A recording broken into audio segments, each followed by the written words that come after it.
جنسی زیادتی کی، یا بچوں کے ساتھ یا خواتین کے ساتھ ریپ ہو رہے ہیں، ان کے ساتھ زیادتی کی جا رہی ہے، اور سارے کے سارے یا پیسے کی نظر ہو جاتے ہیں کیسز، یا وہ کیسز ہو جاتے ہیں اپنا کیا کہتے ہیں سیاست کی نظر۔ یہ عابد نامی شخص جو ابھی تک پکڑا نہیں گیا، اس نے پیچھے اگر آپ چلے جائیں تھوڑا سا، اور ریکارڈ موجود ہے، حکومت دیکھ سکتی ہے اس ریکارڈ کو، اپوزیشن دیکھ سکتی ہے اس ریکارڈ کو، پارلیمنٹ دیکھ سکتی ہے اس ریکارڈ کو، ججز دیکھ سکتے ہیں اس ریکارڈ کو، پولیس دیکھ سکتی ہے اس ریکارڈ کو۔ یہ جو بیانات دے رہے تھے پولیس کے افسر کہ جی یہ کیوں گئی خاتون وہاں پر کیوں گئی، ذرا ریکارڈ تو دیکھیں ان شخصیت کا، اور یہ کس طرح سے چھوٹے اور کیوں چھوٹے۔ 2013 کے اندر اسی شخص نے، جو 260 HR گاؤں ہے ہمارے بھاول نگر ضلع کا، اس شہر کے اندر جو ہے وہ یہ وہاں کا رہنے والا شخص تھا۔ اس نے ایک ماں اور بیٹی کے ساتھ 257 چک ہے، 257 چک ہے، وہاں پر اس نے 2013 میں ایک ماں اور بیٹی کے ساتھ زیادتی کی، پکڑا گیا، انکشاف ہو گیا، کیس چلا، کیونکہ بدماش ہے۔ اب بدماشوں کے آگے تو کوئی بولتا نہیں ہے، وٹنس جانے کو تیار نہیں ہوتے، انہیں پتہ کل کو ہمیں مار دے گا۔ کیس ہوا پپو کیس، جو ساروں کو پتہ ہے، لاہور کے اندر وہ واقعہ ہوا، پورا انکشاف ہو گیا، انہوں نے مان لیا کہ اس کے ساتھ زیادتی ہوئی ہے۔ زیادتی کے بعد اس کا ٹرائل ہوا، ٹرائل کے بعد اس کو سزا ہوئی، سزا یہ ہوئی کہ اس کو پھانسی کی سزا دی گئی۔ وہ پھانسی کی سزا جو تھی، اس کی پھانسی کی سزا کا یہ اثر ہوا کہ ان لوگوں کی جو شخص اس کے اندر ملوث تھے، ایک تو سر عام پھانسی دی گئی، دوسرا ان کی لاشیں وہاں لٹکائی گئیں، اور لٹکانے کے بعد اس کو شام تک لاکھوں لوگوں نے اس کو دیکھا اور عبرت لی اس سے، اور ایسی عبرت لی، یا تو ہے نا کہ کسی کو غلط سزا دیں تو وہ اور بات ہے، سزا بھی جائز تھی، سزا بھی اسلامی تھی، اور اس کے بعد 11 سال تک کوئی ایسا واقعہ نہیں ہوا جس کے اندر کہ کسی کے ساتھ زیادتی ہوئی ہو۔ السلام علیکم ناظرین، میں ہوں آپ کا میزبان حسنین، آپ دیکھ رہے ہیں نیا پاکستان۔ ناظرین، آج میں موجود ہوں جنرل محمد ضیاء الحق شہید کے بیٹے محمد اعجاز الحق کے ساتھ۔ ان سے بات کرتے ہیں جو ملک میں بڑھتے ہوئے ریپ زیادتی کے واقعات ہیں، ان پہ کنٹرول کیسے ہوگا اور اس کی ریزن کیا ہے، اتنے واقعات ڈیلی بیسس پہ کیوں بڑھ رہے ہیں۔ السلام علیکم۔ وعلیکم السلام، شکریہ حسنین صاحب۔ سب سے پہلے تو میں یہ کہوں کہ آپ نے ان ایشوز کو بہت اچھی طرح سے اجاگر کیا ہے اپنے چینل کے ذریعے، اور یہ خوشی ہوتی ہے دیکھ کر کہ جو پبلک کے ایشوز ہوتے ہیں، خصوصی طور پر یہ واقعہ ہوا ہے، سب سے پہلے آپ نے اس کو اٹھایا اور بہت اچھی طریقے سے عوام کو بتایا۔ آج 32 سال کے بعد لوگ جنرل ضیاء الحق شہید کو یاد کر رہے ہیں، اور سوشل میڈیا جو ہے وہ بھرا ہوا ہے، جس میں ہمارا کوئی کارنامہ نہیں ہے، یہ لوگوں کو کی محبت ہے، اور لوگوں کو معلوم ہے، خاص طور پہ جو ہمارے بزرگ تھے جنہوں نے وہ پیریڈ دیکھا تھا 11 سال کا، اس کے اندر امن و امان اس طرح سے رہا کہ ایک طرف جہاد افغانستان تھا، ایک سپر پاور کے خلاف جنگ ہو رہی تھی، اور ایک طرف پورا امن و امان تھا۔ بہت سے واقعات ہوئے، بڑے دکھ کے ساتھ مجھے کہنا پڑتا ہے کہ ہم ان کو سیاست کی نظر کر دیتے ہیں ہر معاملے کو۔ پہلے تو یہاں پر ایک پنڈی کے اندر ہوتا تھا پیر ہوٹل، ایک ریٹائرڈ ڈپٹی کمشنر تھے، یہ ان کا ہوٹل تھا، اور وہاں پہ یہ کام ہی ان ہوٹلوں کے اندر یہ ہوا کرتا تھا کہ لوگوں کو کمرے کرائے پہ دے دینے، اور وہاں جا کر انہوں نے زیادتیاں کرنی۔ اس پیر ہوٹل سے ایک شخص پکڑا گیا تھا جس نے ایک خاتون کے ساتھ زیادتی کی تھی، اور اس کو پھر مارشل لاء کورٹ میں ٹرائی کیا، اور پنڈی کے اندر وہ پہلا واقعہ تھا جہاں پر ایک شخص کو کوڑے لگائے گئے۔ اس کے بعد کوئی واقعہ نہیں ہوا پنڈی میں، لیکن حال ہی میں مجھے افسوس کے ساتھ کہنا پڑتا ہے کہ ایک جمہوریت کے نام پر گیلری بنائی گئی سینٹ کے اندر، اور اس شخص کی جو کہ ایک ریپ کے اندر ملوث تھا، پورے پاکستان کو اس بات کا پتہ ہے، پورے راولپنڈی کو اس بات کا پتہ ہے، پوری انتظامیہ کو اس بات کا پتہ ہے کہ اس شخص نے ایک خاتون کے ساتھ زیادتی کی تھی اور اس کو کوڑے پڑے تھے۔ اس کی تصویر اس گیلری میں لگائی ہے کہ جمہوریت کے لیے لوگوں نے یہ قربانیاں دی ہیں۔ اگر یہ جمہوریت کے لیے قربانیاں تو ایسی جمہوریت کے پیچھے کون جائے گا؟ پھر آپ لوگوں کو گمراہ کرتے ہیں سیاست کے نام پر، اور یہی وجہ ہے۔ اس کے بعد ایک کیس ہوا پپو کیس، جو ساروں کو پتہ ہے، لاہور کے اندر وہ واقعہ ہوا۔ پورا انکشاف ہو گیا. انہوں نے مان لیا کہ اس کے ساتھ زیادتی ہوئی ہے. زیادتی کے بعد اس کا ٹرائل ہوا. ٹرائل کے بعد اس کو سزا ہوئی. سزا یہ ہوئی کہ اس کو پھانسی کی سزا دی گئی. وہ پھانسی کی سزا جو تھی, اس کی پھانسی کی سزا کا یہ اثر ہوا کہ ان لوگوں کی جو شخص اس کے اندر ملوث تھے, ایک تو سر عام پھانسی دی گئی, دوسرا ان کی لاشیں وہاں لٹکائی گئیں, اور لٹکانے کے بعد اس کو شام تک لاکھوں لوگوں نے اس کو دیکھا اور عبرت لی اس سے. اور ایسی عبرت لی, یا تو ہے نا کہ کسی کو غلط سزا دیں تو وہ اور بات ہے. سزا بھی جائز تھی, سزا بھی اسلامی تھی, اور اس کے بعد 11 سال تک کوئی ایسا واقعہ نہیں ہوا جس کے اندر کہ کسی کے ساتھ زیادتی ہوئی ہو. اسی طرح میاں والی کے اندر ہوا, ایک خاتون کے ساتھ زیادتی ہوئی جس کا آج کل سوشل میڈیا پہ آ رہا ہے. اس کا بھی ٹرائل ہوا.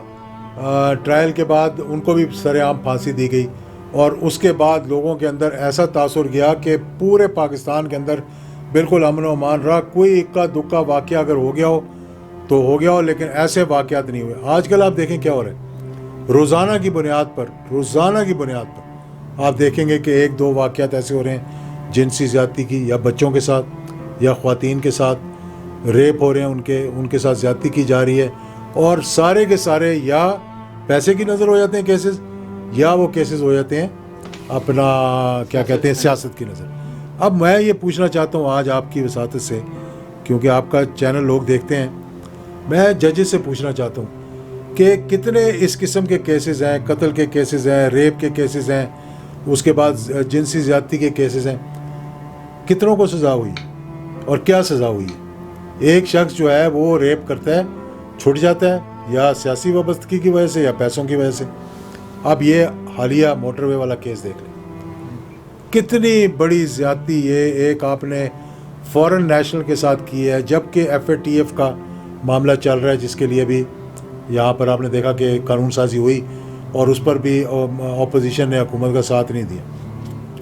وہ اور فرانس ہی سب سے زیادہ اس بارے میں ہماری مخالفت کر رہا ہے, اور وہاں پہ یہ FATF کا جو ہے کیس چل رہا ہے. اس خاتون کے ساتھ زیادتی ہوئی, جس نے زیادتی کی, اب دیکھیں جس نے زیادتی کی, میں اس کے بارے میں آپ کو بتا دوں, جو ابھی تک نامعلوم ہے, ملا نہیں ہے. سر یہ بتائیں, یہ بھی سننے میں آیا کہ جس نے زیادتی کی اس کا تعلق آپ کے ہی حلقے سے ہے جہاں سے آپ الیکشن وغیرہ لڑتے ہیں. بالکل آپ کو صحیح نشاندہی ہوئی. دونوں لڑکے جو ہیں وہ ہمارے حلقے سے تعلق تھا. یہ عابد نامی شخص جو ابھی تک پکڑا نہیں گیا, اس نے پیچھے اگر آپ چلے جائیں تھوڑا سا, اور ریکارڈ موجود ہے, حکومت دیکھ سکتی ہے اس ریکارڈ کو, اپوزیشن دیکھ سکتی ہے اس ریکارڈ کو, پارلیمنٹ دیکھ سکتی ہے اس ریکارڈ کو, ججز دیکھ سکتے ہیں اس ریکارڈ کو, پولیس دیکھ سکتی ہے اس ریکارڈ کو. یہ جو بیانات دے رہے تھے پولیس کے افسر کہ جی یہ کیوں گئی خاتون وہاں پر, کیوں گئی, ذرا ریکارڈ تو دیکھیں ان شخصیت کا, اور یہ کس طرح سے چھوٹے اور کیوں چھوٹے. 2013 کے اندر اسی شخص نے, جو 260 HR گاؤں ہے ہمارے بھاول نگر ضلع کا, اس شہر کے اندر جو ہے وہ یہ وہاں کا رہنے والا شخص تھا. اس نے ایک ماں اور بیٹی کے ساتھ 257 چک ہے, 257 چک ہے, وہاں پر اس نے 2013 میں ایک ماں اور بیٹی کے ساتھ زیادتی کی. پکڑا گیا, انکشاف ہو گیا, کیس چلا, کیونکہ بدماش ہے. اب بدماشوں کے آگے تو کوئی بولتا نہیں ہے, وٹنس جانے کو تیار نہیں ہوتے, انہیں پتہ کل کو ہمیں مار دے گا. میرے ساتھ خود یہ ہوا کہ 3 دفعہ حملہ ہوا, دھماکے ہوئے, لوگ پکڑے گئے, بالکل 100% لوگ پکڑے گئے جنہوں نے وہ حملہ کروایا تھا, مجھ پہ کروایا, DPO پہ کوشش کی. 7 لوگوں کو پکڑ لیا گیا. کوئی پولیس والے جانے کو تیار نہیں تھے, کوئی وٹنس جانے کو تیار نہیں تھا, کوئی گواہی دینے کو تیار نہیں تھا. یہی ان کے ساتھ ہوا, گواہی نہیں ہوئی. اس کے بعد جب یہ ان پہ کیس بن گیا, وکیل کیا, کیس عدالت میں چل رہا ہے, جا کے ماں اور بیٹی کو دھمکی دی کہ ہم جان سے مار دیں گے, تمہارے فلانے کو جان سے مار دیں گے, اور تصفیہ ہو گیا. اسی کی وجہ سے اس کا DNA جو اس وقت ہوا تھا, وہ میچ جو کیا ہے وہ اسی وجہ سے کیا. تو جب تک آپ قانون سازی نہیں کریں گے, مدینہ کی ریاست بنانے والے عمران خان صاحب سے میں یہ گزارش کروں گا کہ آپ نے FATF پہ جس طرح ہمت کی ہے اور قانون سازی کروا لی, چاہے وہ دھواں سے کروائی, دھاندلی سے کروائی, جس طرح بھی کروائی, پاکستان کے لیے کروائی, پاکستان کے مفاد کے لیے کروائی. یہ اپوزیشن تو میں سمجھتا ہوں اس وقت ان کو کوئی فکر نہیں ہے غریب کا، نہ کوئی مہنگائی کا، نہ بے روزگاری کا. میں آپ کو حلفاً یہ بات کہنا چاہتا ہوں کہ یہ جو اے پی سی کرنے کو جا رہے ہیں، اگر اس میں 1% بھی کسی غریب کی مشکل کا ہو نا، تو میں کہتا ہوں میں سیاست سے دستبردار ذاتی مفاد. ذاتی مفاد. اور اب یہ دیکھنا ہے کہ این آر او کون کرواتا ہے آگے چل کر، یہ بھی آپ سے میں بات کروں گا. لیکن اچھا سر، ساتھ میں یہ بھی بات کرتا ہوں، جو ملزم عابد تھا، ان کا ایک زمینی تنازع بھی ہوا جس میں کافی تعداد میں قتل ہوئے، پھر بھی یہ ملزم باہر ہے. اس کے جو فیملی تھی، اس فیملی نے ایک فیصل آباد کی پارٹی تھی، 260 گاؤں جہاں کے یہ رہنے والے تھے، انہوں نے 1 مربع زمین ان سے لی اس کو کرنے کے لیے، کاشت کرنے کے لیے. جیسے مزارے ہوتے ہیں ٹھیکے پہ لیتے ہیں، مزارے تو نہیں تھے، اچھی فیملی تھی، 1 مربع زمین تھا، اتنا پیسہ ان کے پاس نہیں تھا. انہوں نے اس پہ زمین پہ قبضہ کرنے کی کوشش کی، جعلی اسٹیمپ پیپر بنوائے. وہ لوگ فیصل آباد میں رہتے تھے، آتے نہیں تھے، ان کو پیسے نہیں دیتے تھے. میں جب ایم این اے تھا، وہ پارٹی 5-6 دفعہ آئی، میں نے دونوں کو بلایا، دونوں پارٹیوں کو بلایا. اس کے جو والد تھے، عابد کے جو والد تھے، انہوں نے کیا کیا کہ فیصل آباد والی پارٹی جب آئی وہاں پر اور دونوں میں آپس میں گولیاں چلی، انہوں نے ان پہ گولیاں چلائیں. اس کے والد نے کیا کیا کہ اس کے ماموں کو قتل کر دی اور ڈال دیا دوسری پارٹی کے اوپر جو فیصل آباد والی تھی، تاکہ وہ اندر ہو جائیں. اس 1 مربع کے تنازع پہ جس میں اس کے والد یہ خود ملوث تھا، 8 قتل ہوئے. یہ ریکارڈ ہے، پولیس کا ریکارڈ ہے. کیا کیا پولیس نے؟ آخر میں انہوں نے رینجر سے ریکویسٹ کر کے، جب سپریم کورٹ سے فیصلہ ان کے حق میں ہو گیا، رینجر سے ریکویسٹ کر کے ان سے وہ جگہ واپس لی. اس دن سے یہ لوگ بھاول نگر چھوڑ کر چلے گئے، فورٹ عباس چھوڑ کر چلے گئے، اور کہیں اور جا کر سیالکوٹ میں، یا یہ سیالکوٹ موٹر وے پہ واقع ہوا، یہ وہاں انہوں نے کہیں اپنی رہائش کی. اور یہی کام تھا ان کا، ڈاکے ڈالنا، چوری کرنا، لوگوں کو قتل کرنا، لوگوں سے پیسے گھسیٹنا. بھائی قانون اندھا ہے کیا؟ قانون سو رہا ہے. ہم چھوٹی چھوٹی چیزوں پہ سو موٹو لے لیتے ہیں، جی فلانا پولیٹیکل یہ ہوا، اس کی بیل نہیں ہونی، اس کو نیب میں جمع کرائیں. یہ جو لوگوں کے ساتھ زیادتی ہو رہی ہے، قتل ہو رہے ہیں، ریپ ہو رہے ہیں، جنسی زیادتی ہو رہی ہے بچوں کے ساتھ، اس کے بارے میں ہم قانون سازی نہیں کر رہے. آج میں چیف جسٹس صاحب سے کہوں گا کہ آپ جا کر دیکھیں، ہر جیل کے اندر جتنے لوگ قیدی ہیں ان کی ایک فہرست منگوائیں. چھوٹے چھوٹے کیسز والے ہزاروں کی تعداد میں لوگ وہاں پڑے ہوں گے، اور میں یقین کرتا ہوں کہ 50% کیسز جو قتل کے ہیں دوسرے، اس میں بے گناہ لوگ اندر ہیں. جن کے پاس سیاسی انفلوئنس ہے، جن کے پاس پیسے ہیں، وہ کبھی جیلوں میں نہیں جاتے. تو اس لیے اگر اس ملک میں آپ نے امن و امان کرنا، یہ تو ابھی میڈیا تھوڑا سا تیز ہو گیا تو ہر چیز جو ہے وہ سامنے آ جاتی ہے.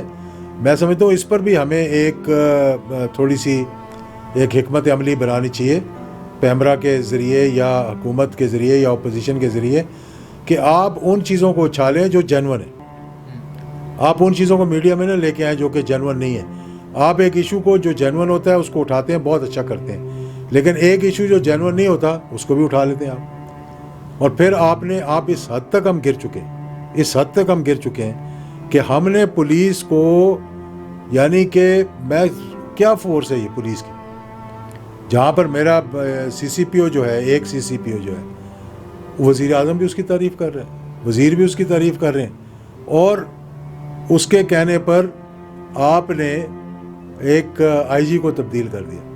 میں نہیں کہتا کہ عمر شیخ کیسا شخص ہے، وہ میرے حلقے میں بھی رہ کر گیا، اس کا کیا بیک گراؤنڈ ہے سب کو معلوم ہے کہ کیا بیک گراؤنڈ ہے. اس کی آئی بی کی رپورٹ سامنے آئی ہوئی ہیں جس کی وجہ سے اس کی پروموشن ہوئی. اس بات کو آپ چھوڑ دیں. مجھے یہ بتائیں کہ افواج پاکستان کیوں آج انٹیکٹ ہے اور ایک ایسا ادارہ ہے جس سے کہ لوگ دیکھ رہے ہیں کہ ڈسپلن ہے. کسی جونیئر کی کبھی یہ جرت ہو سکتی ہے کہ اپنے سینئر کے خلاف بات کرے؟ یہاں اپنے ایک سی سی پی او نے اپنے آئی جی، یعنی اپنے چیف، جیسے چیف آف آرمی اسٹاف ہے وہ بھی چیف ہے نا پنجاب کا، آپ نے اس کے خلاف بیان دے دیا اور حکومت نے اس کو ہٹا دیا. اب بات یہ ہے کہ مجھے یہ بتائیں یار، کس قسم کی یہ سیاست ہے کہ مدینہ کی ریاست میں یہ ہوتا تھا کہ آپ ایک پولیٹیکل انفلوئنس کے ذریعے، ایک کسی کی سفارش کے ذریعے ایک شخص کو لے کر آ رہے ہیں، اور جس نے وہ سفارش کی وہ اتنا مضبوط ہے کہ وہ جو کر کے چلا جائے آپ اس کو ہاتھ نہیں لگا سکتے، بلکہ اس کو بچانے کے لیے اور اس کے لگائی ہوئی شخصیت کو بچانے کے لیے آپ پوری فورس کو جو ہے، کل کو جو آئی جی آئے گا مجھے یہ بتائیں کہ کبھی وہ میرٹ پہ فیصلہ کر سکے گا؟ وہ دیکھے گا جناب فلاں شخص نے تو اس آئی جی کو ہٹوا دیا، یہ تو میرے بھی، اور اس کے کہنے پہ پھر جو کام وہ کہیں گے وہ کرتا رہے گا۔ تو اس سیاست کو ٹھیک کرنے کے لیے ہم سب کو مل کر ایک لائحہ عمل بنانا پڑے گا، اور اس کے بغیر میں سمجھتا ہوں کہ یہ ملک جو ہے یہ ایک بنانا اسٹیٹ بنتا جائے گا، اور اللہ نہ کرے کہ وہ وقت آ جائے کہ لوگ ایک دوسرے کو دستے گریبان ہو جائیں اور انہیں پتہ ہو کہ میرے پیچھے اعجاز الحق کھڑا ہے، میرے پیچھے فلاں کھڑا ہے، اور میں جو ہے مجھے کوئی ہاتھ نہیں لگا سکتا۔ اچھا سر، یہ بتائیں جنرل ضیاء الحق کے دور میں نہ صرف اس چیز کو یاد کیا گیا کہ انہوں نے ریپسٹ جو ہے انہیں پھانسی دی، اس کے علاوہ جو میڈیا میں جو اگر کوئی اینکر پرسن ہوتی تھی تو اس سر پہ دوپٹہ ہوتا تھا، جمعے کے ٹائم دکانیں بند ہوتی تھیں، نماز کے ٹائم دکانیں بند ہوتی تھی، ہر چیز اسلامی قوانین تھے، لیکن اب ایسی کوئی سچویشن نہیں ہے۔ میڈیا پہ کیا ہو کچھ ہو رہا ہے، ہمارے معاشرے میں کیا برائی ہیں وہ آپ کو پتہ ہے، تو کیسے ان سب پہ کیسے کنٹرول ہوگا؟ دیکھیے پاکستان ایک نظریاتی ملک ہے، یہ لا الہ الا اللہ محمد رسول اللہ کے نام پہ بنا ہے۔ جب تک ہم اس کے نظریات کو لے کر چلتے رہیں گے ہم کامیاب ہوتے رہیں گے۔ جب ہم نظریات سے ہی ہٹ جائیں گے اور یہ کہنا شروع کر دیں سیکولر ملک ہے، قائد اعظم نے تو اس ملک کو اس لیے نہیں بنایا تھا، دو قومی نظریہ جو ہے اس کی نفی کرنی شروع کر دیں، تو پھر ہمارے پیچھے بیس کیا رہ جائے گی ہمارے پاس؟ جب ہم اپنے اندر سے وہ جذبہ ہی نکال دیں گے، دین کا جذبہ نکال دیں گے، اسلام کا جذبہ، تو ضیاء الحق شہید نے کیا کیا؟ کلچر واپس لے کر آیا۔ انہوں نے ہر منسٹری کے اندر، ہر آفس کے اندر نمازیں شروع کرائیں، الحمدللہ آج تک لوگ نماز پڑھ رہے ہیں۔ شلوار قمیض اور ویسٹ کوٹ کو یہاں تو ہر بابو جو ہے وہ سوٹ پہن کے نکلتا تھا، سوٹ پہن کے جانتا تھا۔ آج وزیر اعظم کو دیکھ لیں، نواز شریف کو دیکھ لیں، عمران خان کو دیکھ لیں، کبھی سوٹ پہنا اس نے یہاں پر دیکھا آپ نے؟ حالانکہ وہ ساری عمر سوٹ بوٹ پہن کے اور ٹکسیڈو پہن کے پھرتے رہے۔ یہاں پر ایک کلچر تھا جو جنرل ضیاء الحق شہید لے کر آئے۔ پھر انہوں نے زکوٰۃ کا نظام لائے، انہوں نے صلات کا نظام لائے، لوگوں کو نمازوں پہ لگایا، ریلوے اسٹیشن پہ وضو کی جگہ بنائی، نمازوں کی جگہ بنائی۔ آج کوئی پیٹرول اسٹیشن پاکستان میں نہیں بنتا جب تک مسجد نہ ہو صاحب۔ لوگ دین کی طرف جو رجوع ہوتے ہیں جب آپ ان کو فیسلٹی دیتے ہیں، اگر اپنے ہی دین سے آپ شرماتے رہیں، اپنا لباس پہننے سے آپ شرماتے رہیں، تو پھر آپ کیا کریں گے؟ عمران خان صاحب نے اپنے کلچر کی نمائش کی جب امریکہ دورے پر گئے، چپلی پہن کر گئے، اپنی شلوار قمیض پہن کر گئے، اور میں سمجھتا ہوں وہ ایک اس پہ فخر ہونا چاہیے ہمیں، بجائے اس کے کہ ہم یہ کہیں جناب کہ میں نے 3 پیس سوٹ پہنا ہوا ہے فلاں کا، میں نے 4 کروڑ روپے کی گھڑی لگائی ہوئی ہے، میں نے 10 لاکھ کا جوتا پہنا ہوا ہے۔ اس کا کیا فائدہ جب ملک کے غریب لوگ پس رہے ہوں، ان کو کھانے کو نہ مل رہا ہو؟ یعنی 11 سال میں مجھے بتا دیں جنرل ضیاء الحق شہید کے زمانے میں، یہ تو اپنی جگہ پر ہو گیا الحمدللہ، ایک امن و امان رہا یہاں پر۔ لوگ اس طرح جھوٹ بولتے ہیں، نئی جنریشن ہے اس کو پتہ نہیں ہے۔ ایک سپر پاور کے خلاف جہاد ہو رہا تھا، اور جب وہ جہاد ہو رہا تھا تو لنڈی کوتل میں لوگ کڑائی کھا رہے تھے بیٹھے ہوئے، کیوں؟ کہ امن و امان تھا۔ ہندوستان کو ضرورت نہیں ہوئی کہ اس وقت پاکستان کو سینڈوچ بنا سکتے تھے کہ ایک سپر پاور اس طرف اور ایک سپر پاور اس طرف، تو بیویں، لیکن ان کو ضرورت نہیں ہوئی پاکستان کی طرف میلی آنکھ کر کے دیکھنے کی۔ اور پھر پاکستان کے اندر آپ نے اپنے کلچر کو فروغ دیا، دین کو فروغ دیا، نظریاتی اسلامی نظریاتی کونسل بنائی، اس کے بعد شریعت کورٹس بنائے، کیا کیا نہیں کیا انہوں نے۔ اگر اس معاملے کو صحیح طریقے سے چلایا جاتا، یہ تو ہمارے آپس میں فرقہ پرستی ہے، اور میں یہ ہوں، میں یہ ہوں، میں یہ ہوں، لا الہ الا اللہ محمد رسول اللہ کوئی نہیں، پر اپنے اپنے فرقے کو آگے لے کر چلتے ہیں، اور اس وجہ سے یہ بیچ میں دین کو یہاں پر جو ہے دین سے دور جاتے ہیں۔ بہت اچھا کیا عمران خان صاحب نے، میں ان کی تعریف کرنا چاہتا ہوں جو میں نے کی ہے۔ میں چاہے کوئی اور اختلافات ہیں کہ مہنگائی، بے روزگاری، لاقانونیت حد سے بڑھ چکی ہے، اور پولیٹیکلی لوگوں کو آن بورڈ نہیں لیتے، ان کو چاہیے تھا کہ ہر جماعت کو آن بورڈ لیتے، ہر معاملے میں ایف اے ٹی ایف پہ بھی چاہیے تھا ان کو اے پی سی بلا کے سب کو آن بورڈ لینا چاہیے تھا، اور اس اپوزیشن کو بتاتے کہ میرے سے مخالفت ہے تو آؤ میرے ساتھ جنگ کرو، لیکن پاکستان کے ساتھ تو نہ کرو نا۔ پاکستان اگر گرے سے بلیک لسٹ میں چلا جاتا ہے تو افواج پاکستان سے لے کر ہماری امپورٹس، ہماری ایکسپورٹس، ہمارے ڈیفینس ایکوپمنٹ، ہر چیز متاثر ہوتی ہے۔ آپ اپنی سیاست کے لیے آپ جو ہے وہ پاکستان کو داؤ پہ لگا رہے ہیں۔ اور پھر ابھی جو کمیٹی بنائی ہے کہ سود سے ہم کس طرح خاتمہ کر سکتے ہیں، میں سمجھتا ہوں بہت بڑا اقدام ہے، اس سے برکت پڑے گی یہاں پر۔ اور تقی عثمانی صاحب کی سربراہی میں جو کمیٹی بنائی ہے، ہم پوری طرح سے اس کے ساتھ ہیں، اور ہم چاہیں گے کہ اس ملک کے اندر ایک ایسا نظام آئے، سود جو اللہ تعالیٰ کے خلاف جنگ ہے، اور آج دیکھ لیں کہ جو اسلامی بینکنگ کر رہے ہیں ملک کے اندر آج وہ ترقی کر رہے ہیں, لوگوں کا رجحان اس طرف جا رہا ہے, لیکن جب لیڈرشپ جو ہے ان کو بتائے گی تو پھر ہی لوگ اس طرف رجوع ہوں گے. ٹھیک ہے.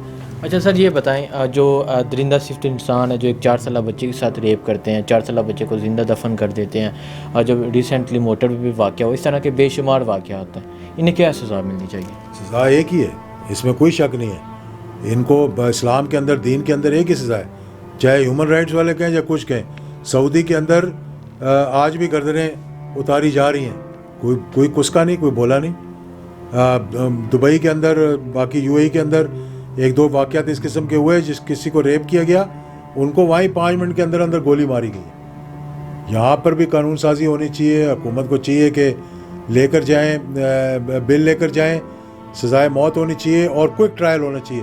میں تو چیف جسٹس سے یہ ریکویسٹ کروں گا, میں حکومت سے یہ ریکویسٹ کروں گا کہ دیکھیں تشریح جو ہے پارلیمنٹ کے جو اندر قانون بنتا ہے اس کی وہ کرتا ہے سپریم کورٹ کرتا ہے, لیکن قانون سازی جو ہے وہ پارلیمنٹ کا حق ہے. آپ ایسے قوانین بنائیں جس سے کہ لوگوں کو ریلیف ملے. یہاں 20-20 سال کیسز ہی نہیں ختم ہوتے, اور 18 لاکھ کیسز جو ہے پینڈنگ پڑے ہوئے ہیں. تو پھر کیا فائدہ اتنی تنخواہیں لینے کا اور اتنے جھنڈے لگا کے دونوں طرف گاڑیوں کے چلنے کا, جب آپ دیکھ رہے ہیں کہ غریب جو ہے پستا جا رہا ہے اور امیر جو ہے امیر ترین ہوتا جا رہا ہے. امیروں کو کوئی پوچھنے والا نہیں ہے اور غریبوں کو کوئی پرسان حال نہیں ہے. جھوٹے قتل کے کیسز میں جو لوگ پھنس جاتے ہیں 15-15 سال جیلیں کاٹ کر آ جاتے ہیں اور پھر آخر میں پھانسی بھی کہیں لگ جاتے ہوں گے. تو ان چیزوں پہ جنرل ضیاء الحق شہید کا میں نہیں کہتا کہ ان کو آپ کریڈٹ دیں یا نہ دیں, آپ پاکستان کے عوام کے بہتری کے لیے کام کریں. ٹھیک ہے.